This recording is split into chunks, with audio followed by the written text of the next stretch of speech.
cavare sulla terra.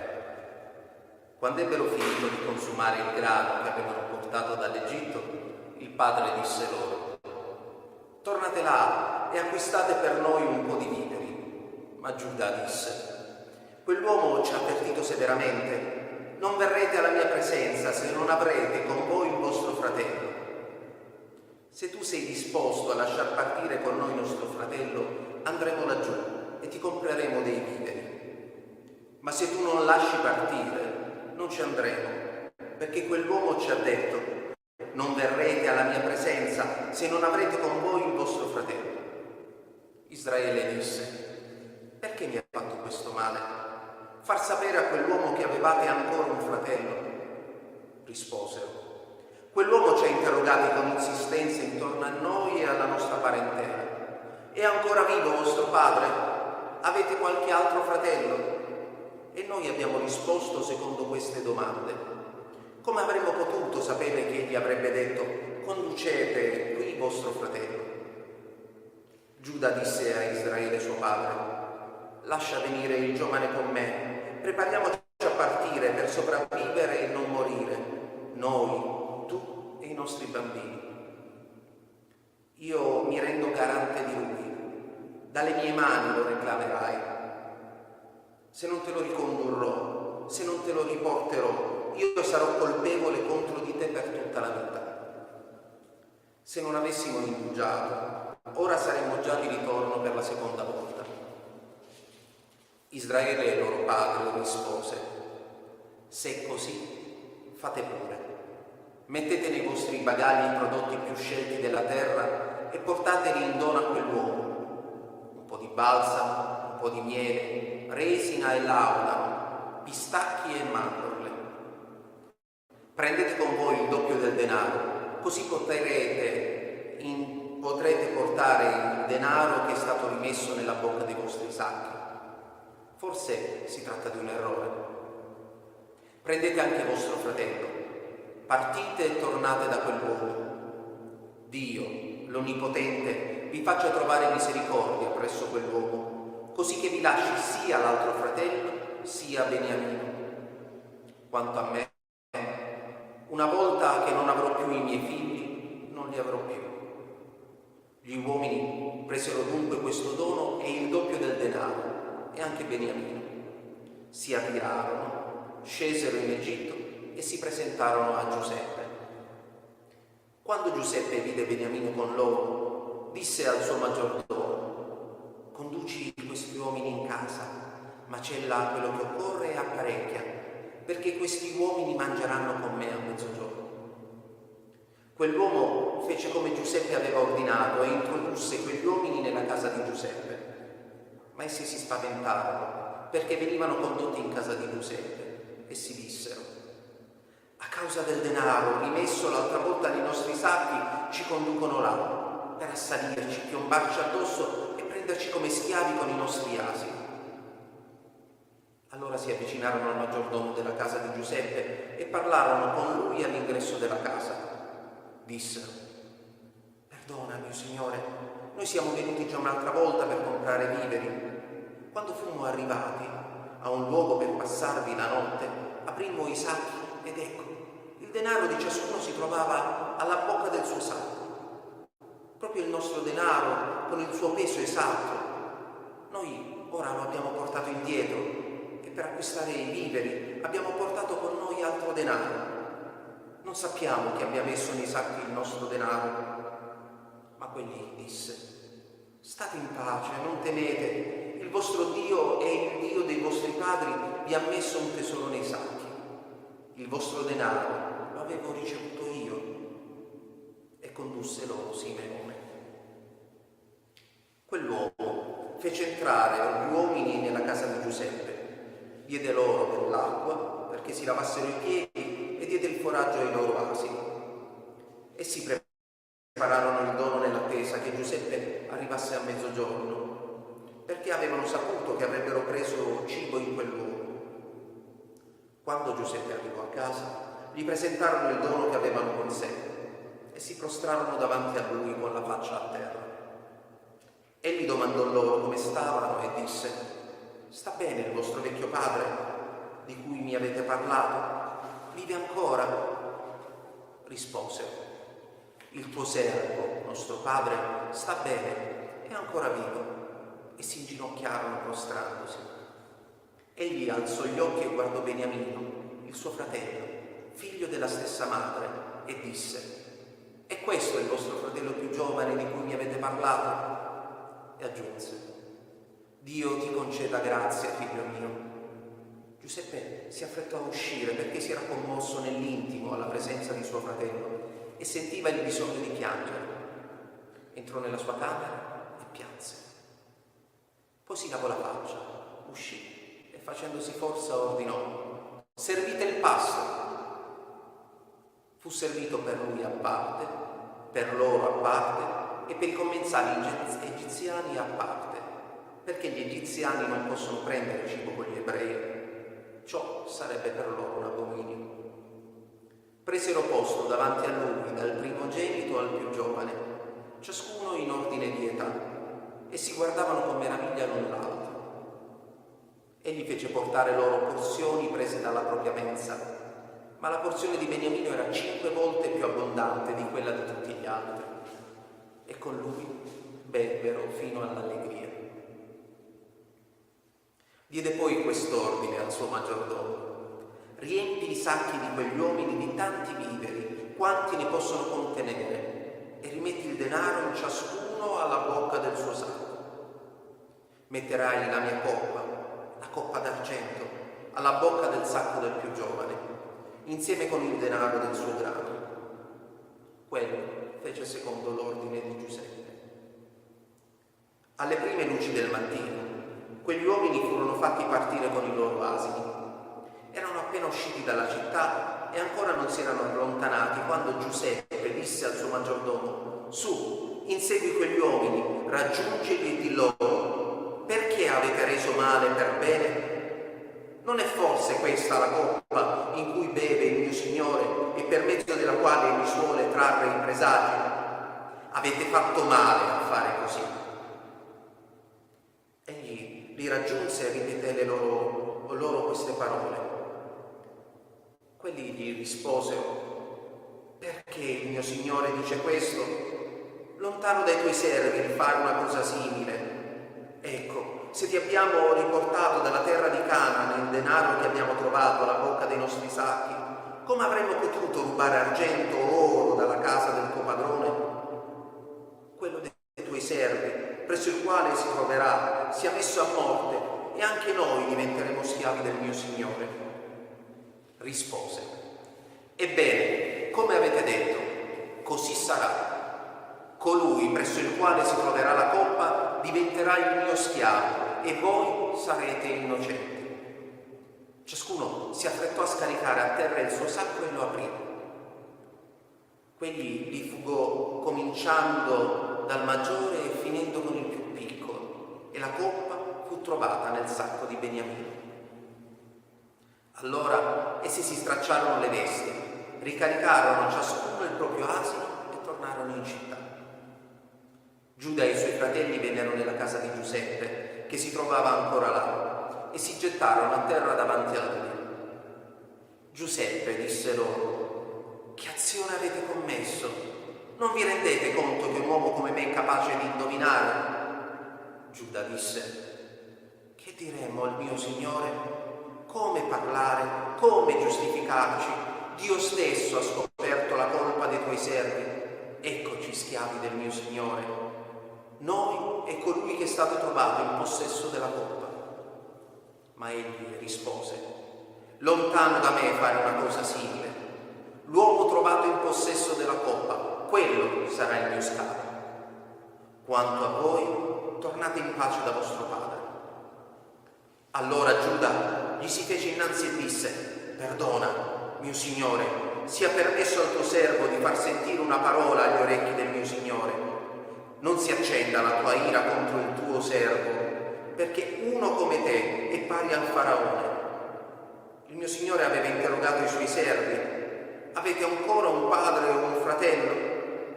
E noi avevamo risposto al mio Signore: abbiamo un padre vecchio e un figlio ancora giovane, natogli in vecchiaia. Il fratello che aveva è morto ed egli è rimasto l'unico figlio di quella madre e suo padre lo ama. Tu avevi detto ai tuoi servi: conducetelo qui da me perché possa vederlo con i miei occhi. Noi avevamo risposto al mio Signore: il giovinetto non può abbandonare suo padre, se lascerà suo padre, questi ne morirà. Ma tu avevi ingiunto ai tuoi servi: se il vostro fratello minore non verrà qui con voi, non potrete più venire alla mia presenza. Fatto ritorno dal tuo servo, mio padre, gli riferimmo delle parole del mio Signore. E nostro padre disse: tornate ad acquistare per noi un po' di viveri. E noi rispondemmo: non possiamo ritornare laggiù, solo se verrà con noi il nostro fratello minore andremo. Non saremo ammessi alla presenza di quell'uomo senza avere con noi il nostro fratello minore. Allora il tuo servo, mio padre, ci disse: voi sapete che 2 figli mi aveva procreato mia moglie. Uno partì da me e dissi: certo, è stato sbranato, da allora non l'ho più visto. Se ora mi porterete via anche questo e gli capitasse una disgrazia, voi fareste scendere con dolore la mia canizia negli inferi. Ora, se io arrivassi dal tuo servo, mio padre, e il giovinetto non fosse con noi, poiché la vita dell'uomo è legata alla vita dell'altro, non appena egli vedesse che il giovinetto non è con noi, morirebbe. E i tuoi servi avrebbero fatto scendere con dolore negli inferi la canizia del tuo servo, nostro padre. Ma il tuo servo si è reso garante del giovinetto presso mio padre, dicendogli: se non te lo ricondurrò, sarò colpevole verso mio padre per tutta la vita. Ora, lascia che il tuo servo rimanga al posto del giovinetto come schiavo del mio Signore, e il giovinetto torni lassù con i suoi fratelli. Perché come potrei tornare da mio padre senza avere con me il giovinetto? Che io non veda il male che colpirebbe mio padre. Allora Giuseppe non poté più trattenersi dinanzi a tutti i circostanti e gridò: fate uscire tutti dalla mia presenza. Così non restò nessuno altro presso di lui, mentre Giuseppe si faceva conoscere dai suoi fratelli. E proruppe in un grido di pianto. Gli egiziani lo sentirono e la cosa fu risaputa nella casa del faraone. Giuseppe disse ai fratelli: io sono Giuseppe, è ancora vivo mio padre? Ma i suoi fratelli non potevano rispondergli perché sconvolti dalla sua presenza. Allora Giuseppe disse ai fratelli: avvicinatevi a me. Si avvicinarono e disse loro: io sono Giuseppe, il vostro fratello, quello che voi avete venduto sulla via verso l'Egitto. Ma ora non vi rattristate e non vi crucciate per avermi venduto qua giù, perché Dio mi ha mandato qui prima di voi per conservarvi in vita. Perché già da 2 anni vi è la carestia nella regione e ancora per 5 anni non vi sarà né aratura né mietitura. Dio mi ha mandato qui prima di voi per assicurare a voi la sopravvivenza nella terra e per farvi vivere per una grande liberazione. Dunque non siete stati voi a mandarmi qui, ma Dio. Egli mi ha stabilito padre per il faraone, signore su tutta la sua casa e governatore di tutto il territorio d'Egitto. Affrettatevi a salire da mio padre e ditemi: così dice il tuo figlio Giuseppe, Dio mi ha stabilito signore di tutto l'Egitto. Vieni qua giù presso di me senza tardare. Abiterai nella terra di Gosen e starai vicino a me, tu con i tuoi figli e i figli dei tuoi figli, le tue greggi e i tuoi armenti e tutti i tuoi averi. Là io provvederò al tuo sostentamento, perché la carestia durerà ancora 5 anni e non cadrai nell'indigenza, tu, la tua famiglia e quanto possiedi. Ed ecco, i vostri occhi lo vedono e lo vedono gli occhi di mio fratello Beniamino e la mia bocca che vi parla. Riferite a mio padre tutta la gloria che io ho in Egitto e quanto avete visto. affrettatevi a condurre qua giù mio padre. Allora gli si gettò al collo di suo fratello Beniamino e pianse.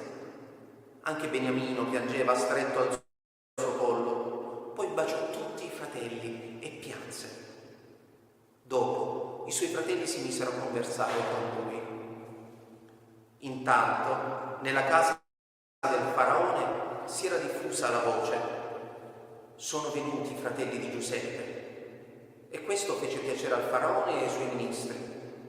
Allora il faraone disse a Giuseppe: di ai tuoi fratelli, fate così, caricate le cavalcature, partite e andate nella terra di Canaan, prendete vostro pane e le vostre famiglie e venite da me. Io vi darò il meglio del territorio d'Egitto e mangerete i migliori prodotti della terra. Quanto a te, dà loro questo comando: fate così, prendete con voi dalla terra d'Egitto carri per i vostri bambini e le vostre donne, caricate vostro padre e venite. Non abbiate un crescimento per i vostri beni, perché il meglio di tutta la terra d'Egitto sarà vostro. Così fecero i figli di Israele. Giuseppe diede loro carri secondo l'ordine del faraone e consegnò loro una provvista per il viaggio. Diede a tutti un cambio di abiti per ciascuno, ma a Beniamino diede 300 sicli d'argento e 5 cambi di abiti. Inoltre mandò al padre 10 asini carichi dei migliori prodotti dell'Egitto e 10 asine cariche di frumento, pane e viveri per il viaggio del padre. Poi congedò i fratelli e mentre partivano disse loro: non litigate durante il viaggio. Così essi salirono dall'Egitto e arrivarono nella terra di Canaan, dal loro padre Giacobbe, e gli riferirono: Giuseppe è ancora vivo, anzi governa lui tutto il territorio d'Egitto. Ma il suo cuore rimase freddo perché non poteva credere loro. Quando però gli riferirono tutte le parole che Giuseppe aveva detto loro ed egli vide i carri che Giuseppe gli aveva mandato per trasportarlo, allora lo spirito del loro padre Giacobbe si rianimò. Israele disse: basta, Giuseppe mio figlio è vivo, voglio andare a vederlo prima di morire. Israele dunque levò le tende con quanto possedeva e arrivò a Bersabea, dove offrì sacrifici al Dio di suo padre Isacco. Dio disse a Israele in una visione nella notte: Giacobbe, Giacobbe. Rispose: eccomi. Riprese: io sono Dio, il Dio di tuo padre. Non temere di scendere in Egitto, perché laggiù io farò di te una grande nazione. Io scenderò con te in Egitto e io certo ti farò tornare. Giuseppe ti chiuderà gli occhi con le sue mani. Giacobbe partì da Bersabea e i figli di Israele fecero salire il suo padre Giacobbe e i loro bambini e le loro donne sui carri che il faraone aveva mandato per trasportarli. Presero il loro bestiame e tutti i beni che avevano acquistato nella terra di Canaan e vennero in Egitto, Giacobbe e con lui tutti i suoi discendenti. Egli condusse con sé in Egitto i suoi figli e i nipoti, le sue figlie e le nipoti, tutti i suoi discendenti. Questi sono i nomi dei figli di Israele che entrarono in Egitto: Giacobbe e i suoi figli, il primogenito di Giacobbe, Ruben, i figli di Ruben, Enoch, Pallu, Cherson e Carmi, i figli di Simeone, Yemuel, Yamin, Ohad, Yachin, Socar e Saul, figlio della Cananea, i figli di Levi, Gerson, Cheat e Mereari, i figli di Giuda, Onan, Sella, Peres e Zerah. Ma e Onan erano morti nella terra di Canaan. Furono figli di Peres, Cherson e Caun, i figli di Issachar, Tola, Puva, Iob e Simron, i figli di Zabulo, Sere, Elon, Iacleel. Questi sono i figli che Lia partorì a Giacobbe in Paddan Aram, oltre alla figlia di Lia. Tutti i figli e le figlie di Giacobbe erano 33 persone. i figli di Gad, Sifion, Aghi, Suni, Esbon, Eri, Arodi e Areli, i figli di Aser, Imna, Isba, Isbi, Beria e la loro sorella Sera, i figli di Beria, Ceber e Malchiel. Questi sono i figli di Zilpa, che Labano aveva dato come schiava alla figlia Lia. Ella li partorì a Giacobbe, erano 16 persone. I figli di Rachele, moglie di Giacobbe, Giuseppe e Beniamino. A Giuseppe erano nati in Egitto Efraim e Manasse, che li partorì Asenat, figlia di Potifera, sacerdote dei Liopoli. I figli di Beniamino, Bela, Becher e Asbel, Ghiera, Naaman, Echi, Ros, Upim e Arde. Questi sono i figli che Rachele partorì a Giacobbe, in tutto 14 persone. I figli di Dan, Cusim, i figli di Nefler, Yaxel, Uni, Ieser e Silleno. Questi sono i figli di Bila, che Laba diede come schiava alla figlia Rachele, ed ella li partorì a Giacobbe, in tutto 7 persone. Tutte le persone che entrarono con Giacobbe in Egitto, discendenti da lui, senza contare le mogli dei figli di Giacobbe, furono 66. I figli che nacquero a Giuseppe in Egitto furono 2.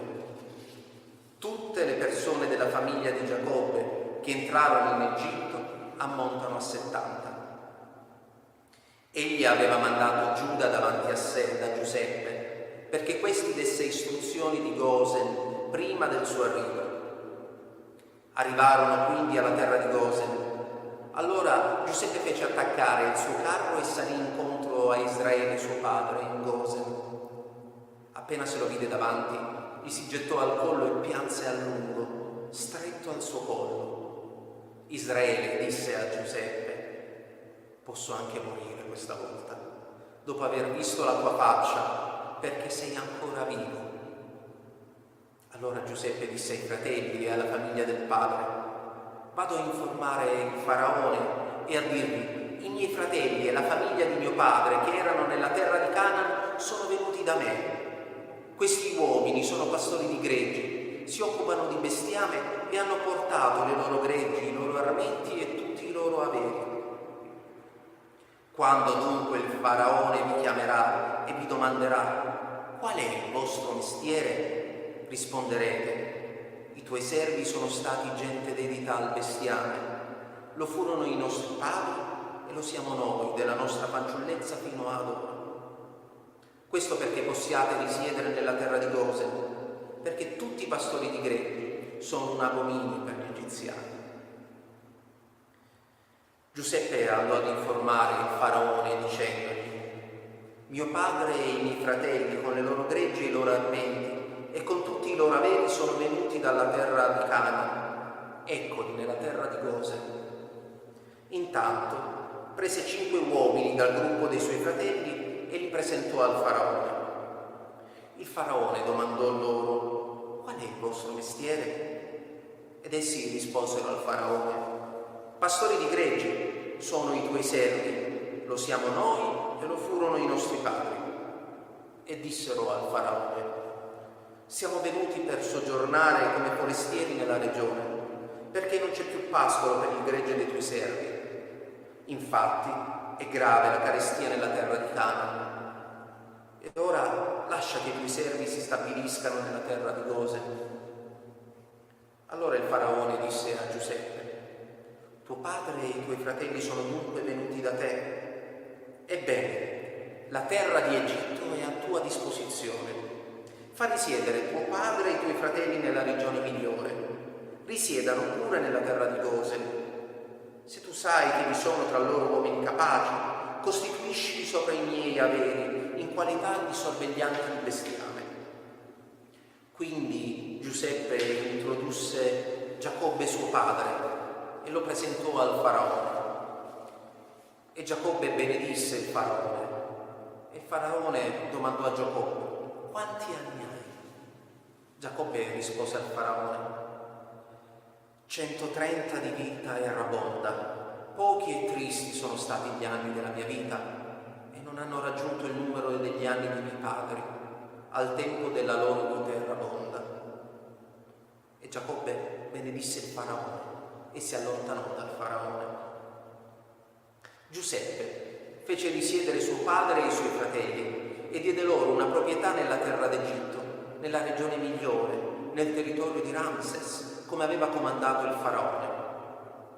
Giuseppe provvide al sostentamento del padre, dei fratelli e di tutta la famiglia di suo padre, secondo il numero dei bambini.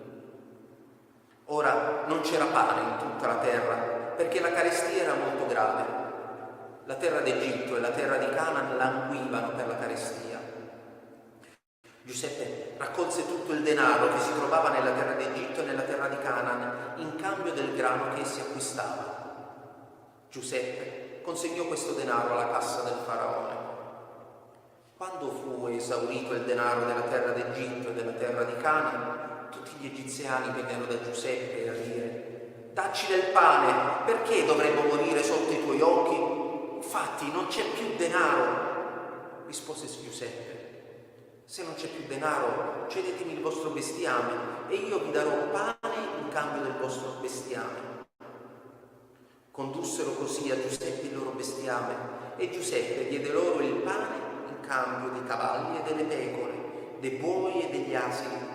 Così in quell'anno li nutrì di pane in cambio di tutto il loro bestiame. Passato quell'anno, vennero da lui l'anno successivo e gli dissero: non nascondiamo al mio signore che si è esaurito il denaro e anche il possesso del bestiame è passato al mio signore. Non rimane più a disposizione del mio signore se non il nostro corpo e il nostro terreno. Perché dovremmo perire sotto i tuoi occhi, noi e la nostra terra? Acquista noi e la nostra terra in cambio di pane e diventeremo servi del faraone, noi con la nostra terra. Ma dacci di che seminare, così possiamo vivere e non morire, e il suolo non diventi un deserto. Allora Giuseppe acquistò per il faraone tutto il terreno dell'Egitto, perché gli egiziani vendettero ciascuno il proprio campo, tanto infieriva su di loro la carestia. Così la terra divenne proprietà del faraone. Quanto al popolo, egli lo trasferì nella città da un capo all'altro dell'Egitto. Soltanto il terreno dei sacerdoti egli non acquistò, perché i sacerdoti avevano un'assegnazione fissa da parte del faraone e si nutrivano dell'assegnazione che il faraone passava loro. Per questo non vendettero il loro denaro. Poi Giuseppe disse al popolo: vedete, io ho acquistato oggi per il faraone voi e il vostro terreno. Eccovi il seme, seminate il terreno. Ma quando vi sarà il raccolto, voi ne darete un quinto al faraone e 4 parti saranno vostre per la semina dei campi, per il nutrimento vostro e di quelli di casa vostra e per il nutrimento dei vostri bambini. Gli risposero: ci hai salvato la vita, ci sia solo concesso di trovare grazia agli occhi del mio Signore e saremo servi del faraone. Così Giuseppe fece di questo una legge in vigore fino ad oggi sui terreni d'Egitto, secondo la quale si deve dare la quinta parte al faraone. Soltanto i terreni dei sacerdoti non divennero proprietà del faraone. Gli israeliti intanto si stabilirono nella terra d'Egitto, nella regione di Gosen, ebbero proprietà e furono fecondi e divennero molto numerosi. Giacobbe visse nella terra d'Egitto 17 anni e gli anni della sua vita furono 147. Quando fu vicino il tempo della sua morte, Israele chiamò il figlio Giuseppe e gli disse: se ho trovato grazia ai tuoi occhi, metti la mano sotto la mia coscia e usa con me bontà e fedeltà. Non seppellirmi in Egitto. Quando io mi sarò coricato con i miei padri, portami via dall'Egitto e seppelliscimi nel loro sepolcro. Rispose: farò come hai detto. Riprese: giuratelo. E glielo giurò. Allora Israele si prostrò sul capezzale del letto. Dopo queste cose fu riferito a Giuseppe: ecco, tuo padre è malato.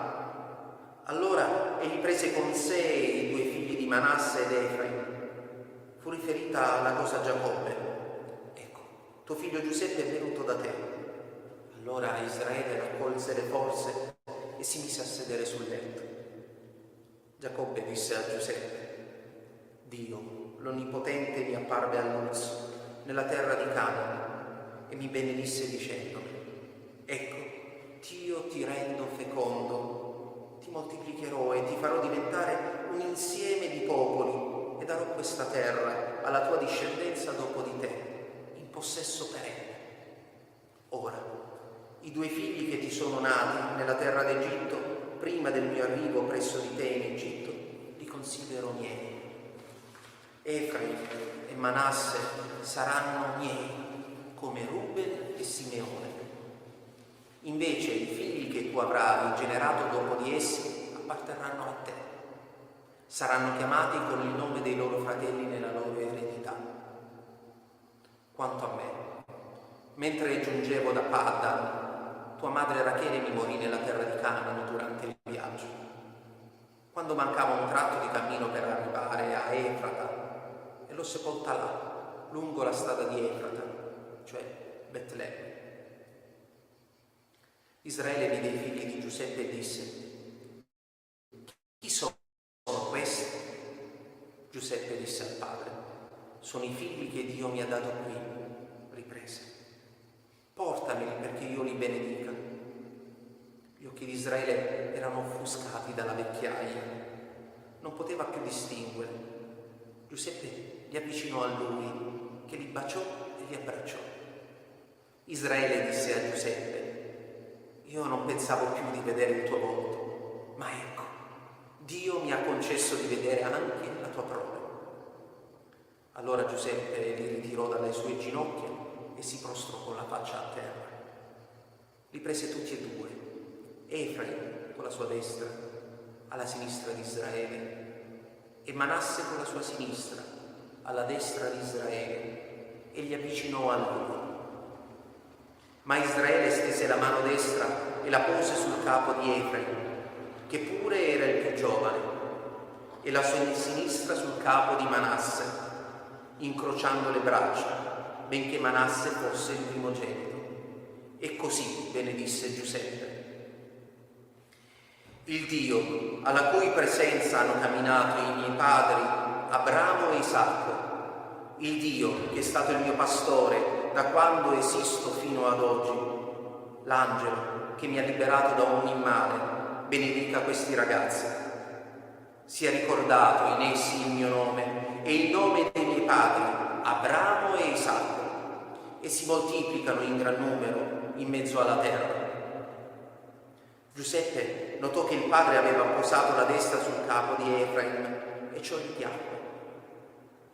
Prese dunque la mano del padre per toglierla dal capo di Efraim e porla sul capo di Manasse.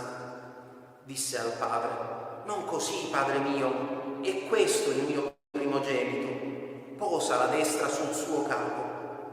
Ma il padre rifiutò e disse: lo so, figlio mio, lo so, anch'egli diventerà un popolo, anch'egli sarà grande, ma il suo fratello minore sarà più grande di lui, e la sua discendenza diventerà una moltitudine di nazioni. E le benedisse in quel giorno. Di te si servirà Israele per benedire dicendo: Dio ti renda come Efraim e come Manasse. Così pose Efraim prima di Manasse. Quindi Israele disse a Giuseppe: ecco, io sto per morire, ma Dio sarà con voi e vi farà tornare alla terra dei vostri padri. Quanto a me, io do a te, in più che ai tuoi fratelli, un dorso di monte che io ho conquistato dalle mani degli Amorrei con la spada e l'arco. Quindi Giacobbe chiamò i figli e disse: radunatevi, perché io vi annunci quello che vi accadrà nei tempi futuri. Radunatevi e ascoltate, figli di Giacobbe, ascoltate, Israele vostro padre. Ruben, tu sei il mio primogenito, il mio vigore e la mia primizia della mia virilità, esuberante in fierezza ed esuberante in forza. Bollente come l'acqua, tu non avrai preeminenza, perché sei salito sul talamo di tuo padre, hai profanato così il mio giaciglio. Simeone e Levi sono fratelli, strumenti di violenza sono i loro coltelli. Nel loro conciliabolo non entri l'anima mia, al loro convegno non si unisca il mio cuore, perché nella loro ira hanno ucciso gli uomini e nella loro passione hanno mutilato i tori.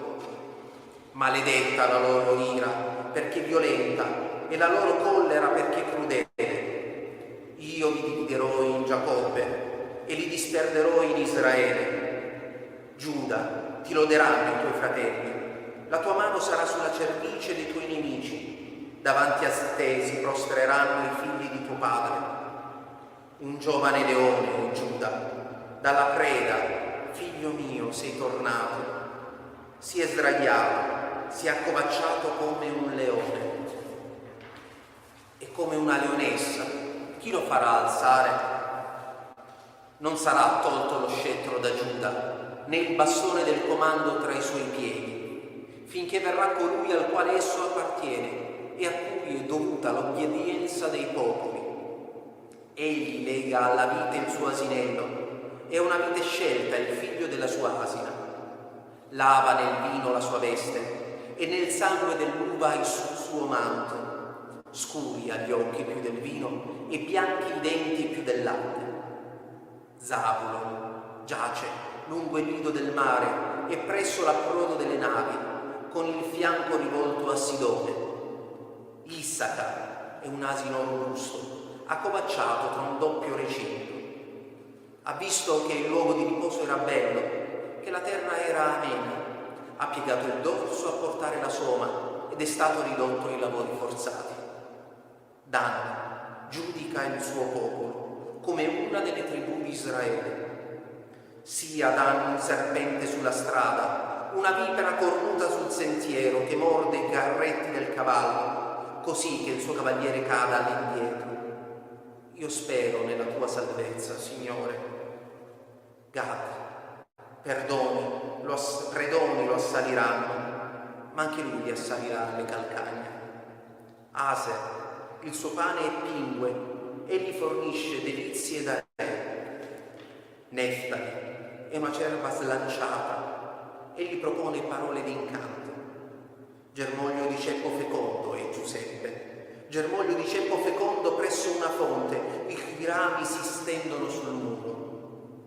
Lo s'hanno esasperato e colpito, lo hanno perseguitato i tiratori di frecce, ma fu spezzato il loro arco, furono snervate le loro braccia per le mani del potente di Giacobbe, per il nome del pastore, pietra di Israele. Per il Dio di tuo padre, egli ti aiuti, per il Dio l'Onnipotente, egli ti benedica, con benedizioni del cielo dall'alto, benedizioni dell'abisso nel profondo, benedizioni delle mammelle e del grembo. Le benedizioni di tuo padre sono superiori alle benedizioni dei monti antichi, alle attrattive dei colli perenni. Vengano sul capo di Giuseppe e sulla testa del principe tra i suoi fratelli. Beniamino è un lupo che sbrana, al mattino divora la preda e alla sera spartisce il bottino. Tutti questi formano le 12 tribù di Israele. Questo è ciò che disse loro il Padre nell'atto di benedirli. Egli benedisse ciascuno con una benedizione particolare. Poi diede loro quest'ordine: io sto per essere riunito ai miei antenati, seppelliteli presso i miei padri nella caverna che è nel campo di Efron l'Ittita, nella caverna che si trova nel campo di Macpela, di fronte a Mamre, nella terra di Canaan, quella che Abramo acquistò con il campo di Efron l'Ittita come proprietà sepolcrale. Là seppellirono Abramo e Sara sua moglie. Là seppellirono Isacco e Rebecca sua moglie, e là seppellì Lia. La proprietà del campo e della caverna che si trova in esso è stata acquistata dagli Ittiti. Quando Giacobbe ebbe finito di dare quest'ordine ai figli, ritrasse i piedi nel letto e spirò, e fu riunito ai suoi antenati. Allora Giuseppe si gettò sul volto di suo padre, pianse su di lui e lo baciò. Quindi Giuseppe ordinò ai medici al suo servizio di imbalsamare suo padre. I medici imbalsamarono Israele e vi impiegarono 40 giorni, perché tanti non corrono per l'imbalsamazione. Gli egiziani lo piansero 70 giorni. Passati i giorni del lutto, Giuseppe parlò alla casa del faraone. Se ho trovato grazia presso i vostri occhi, vogliate riferire agli orecchi del faraone queste parole. Mio padre mi ha fatto fare un giuramento, dicendomi: ecco, io sto per morire, tu devi seppellirmi nel sepolcro che mi sono scavato nella terra di Canaan. Ora, possa io andare a seppellire mio padre e poi tornare? Il faraone rispose: va, seppellisci tuo padre, come egli ti ha fatto giurare. Giuseppe andò a seppellire suo padre e con lui andarono tutti i ministri del faraone, gli anziani della sua casa, tutti gli anziani della terra d'Egitto, tutta la casa di Giuseppe, i suoi fratelli e la casa di suo padre. Lasciarono nella regione di Gosen soltanto i loro bambini, le loro greggi e i loro armenti. Andarono con lui anche i carri da guerra e la cavalleria, così da formare una carovana imponente. Quando arrivarono all'Aia di Atab, che è al di là del Giordano, fecero un lamento molto grande e solenne, e Giuseppe celebrò per suo padre un lutto di 7 giorni. I cananei che abitavano la terra videro il lutto all'Aia di Atab e dissero: è un lutto grave questo per gli egiziani. Per questo la si chiamò Abel Misraim, che si trova al di là del Giordano. I figli di Giacobbe fecero per lui così come aveva loro comandato. I suoi figli lo portarono nella terra di Canaan e lo seppellirono nella caverna del campo di Macpela, quel campo che Abramo aveva acquistato come proprietà sepolcrale da Efron l'Ittita e che si trova di fronte a Mamre. Dopo aver sepolto suo padre, Giuseppe tornò in Egitto insieme con i suoi fratelli e con quanti erano andati con lui a seppellire suo padre. Ma i fratelli di Giuseppe cominciarono ad aver paura, dato che il loro padre era morto, e dissero: chissà se Giuseppe non ci tratterà da nemici e non ci renderà tutto il male che noi gli abbiamo fatto. Allora mandarono a dire a Giuseppe: tuo padre, prima di morire, ha dato quest'ordine. Direte a Giuseppe: perdona il delitto dei tuoi fratelli e il loro peccato, perché ti hanno fatto del male. Perdona dunque il delitto dei servi del Dio di tuo padre. Giuseppe pianse quando gli si parlò così. E i suoi fratelli andarono e si gettarono a terra davanti a lui e dissero: eccoci i tuoi schiavi. Ma Giuseppe disse loro: non temete, tengo io forse il posto di Dio? Se voi avevate tramato del male contro di me, Dio ha pensato di farlo servire a un bene, per compiere quello che oggi si avvera, far vivere un numero numeroso, un popolo. Dunque non temete, io provvederò al sostentamento per voi e per i vostri bambini. Così li consolò parlando al loro cuore. Giuseppe con la famiglia di suo padre abitò in Egitto. Egli visse 110 anni. Così Giuseppe vide i figli di Efraim fino alla 3ª generazione, e anche i figli di Machia, figlio di Manasse, nacquero sulle ginocchia di Giuseppe. Poi Giuseppe disse ai fratelli: io sto per morire, ma Dio verrà certo a visitarvi e vi farà uscire da questa terra, verso la terra che egli ha promesso con giuramento ad Abramo, a Isacco e a Giacobbe. Giuseppe fece giurare ai figli di Israele così: Dio verrà certo a visitarvi e allora voi porterete via da qui le mie ossa.